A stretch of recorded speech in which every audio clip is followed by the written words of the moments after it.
Hi everyone, this is Bhumika. Welcome to my YouTube channel.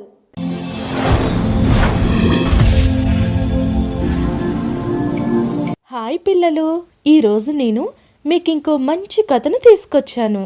ఆ కథ ఏంటో తెలుసుకుందామా? మరి ఈరోజు మనం తెలుసుకోబోయే కథ తెనాలి రామలింగం గురించి. అసలు తెనాలి రామలింగం గురించి తెలియని వాళ్ళు ఉండరు కదా.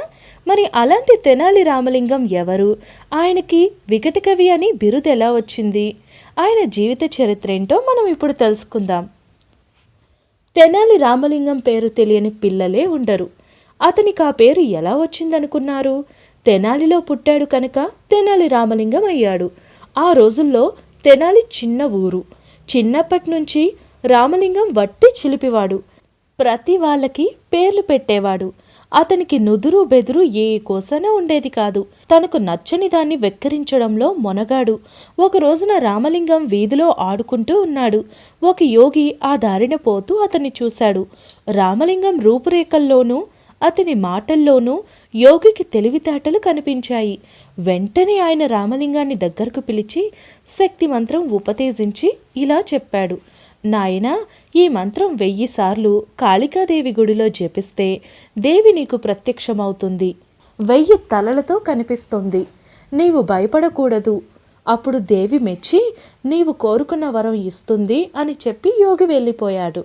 ఒక మంచి రోజు వచ్చిందాకా ఆగి ఆనాటి అర్ధరాత్రి పూట రామలింగం ఒంటరిగా కాళికాదేవి గుడికి వెళ్ళి యోగి చెప్పిన మంత్రం 1000 సార్లు జపించాడు.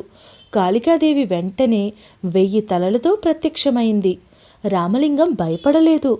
అతనికి ఏమి తోచిందో ఏమో ఫక్కున నవ్వాడు. దేవి రామలింగాన్ని ఎందుకబ్బాయి నవ్వుతావు అని అడిగింది. మీరు కోపగించుకోనంటే మనవి చేసుకుంటాను అన్నాడు జంకు గొంకు లేకుండా రామలింగం. దేవి సరేనన్నది. రామలింగం అప్పుడు చెప్పాడు, అమ్మా, మాకు ఒకటే ముక్కు కానీ 2 చేతులున్నాయి. ఎప్పుడన్నా జలుబు చేస్తే ఈ ఒక్క ముక్కు చీదుకోవడానికి 2 చేతులు చాలడం లేదు. ఇక మీక 1000 తలలు. కర్మంజాలక జలుబు చేస్తే ఆ 1000 ముక్కులు చీదుకోవడానికి ఈ 2 చేతులు ఎలా చాలతాయా అని నవ్వొచ్చింది. దేవి కూడా అతని మాటకు నవ్వి, నన్ను చూసి నవ్విన వాడివి, ఇక నువ్వు ఎవరినీ చూసి నవ్వవు గనుక నీవు తప్పకుండా వికట కవివవుతావు అంది. రామలింగం నమస్కరించి, తల్లి, ఎటు తిప్పి చదివినా చెడని మాట వరంగా ఇచ్చావు. ఇంతకంటే నాకేమి కావాలి అన్నాడు. కాళికాదేవి అతని తెలివితేటలకు మెచ్చుకొంది. వికట కవి అనే మాట ఎటు తిప్పి చదివినా మారేదేముంది? దేవి సంతోషించి మరొక వరం కూడా అతనికి ఇచ్చింది. నీవు రాజాస్థానంలో విదూషకుడు అవుతావు. అంతేకాదు, నీలాగా పద్యం కూర్చడం మరొకరికి చేత కాదు అని ఆశీర్వదించింది. రామలింగం వికట కవిగా ప్రసిద్ధికెక్కాడు. ఆయన పేరుతో ఎన్నో హాస్య కథలున్నాయి. ఇవి కాక వీరు 2 మహాకావ్యాలు వ్రాశారు. ఉద్భటారాధ్య చరిత్ర 1, పాండురంగ మహత్యం 2. పెద్దవాళ్ళయ్యాక వాటిని మీరు చదువుతారు కదూ. పిల్లలు, మరి తెలుసుకున్నారు కదా మన తెనాలి రామకృష్ణ గారికి తెనాలి రామలింగం వికట కవి అనే బిరుదు ఎలా వచ్చిందో. మరిన్ని స్టోరీస్ తెలుసుకోవడానికి కీప్ వాచింగ్ భూమి వరల్డ్. నెక్స్ట్ ఎపిసోడ్లో కొత్త టాపిక్తో మీ ముందుకు వస్తాను.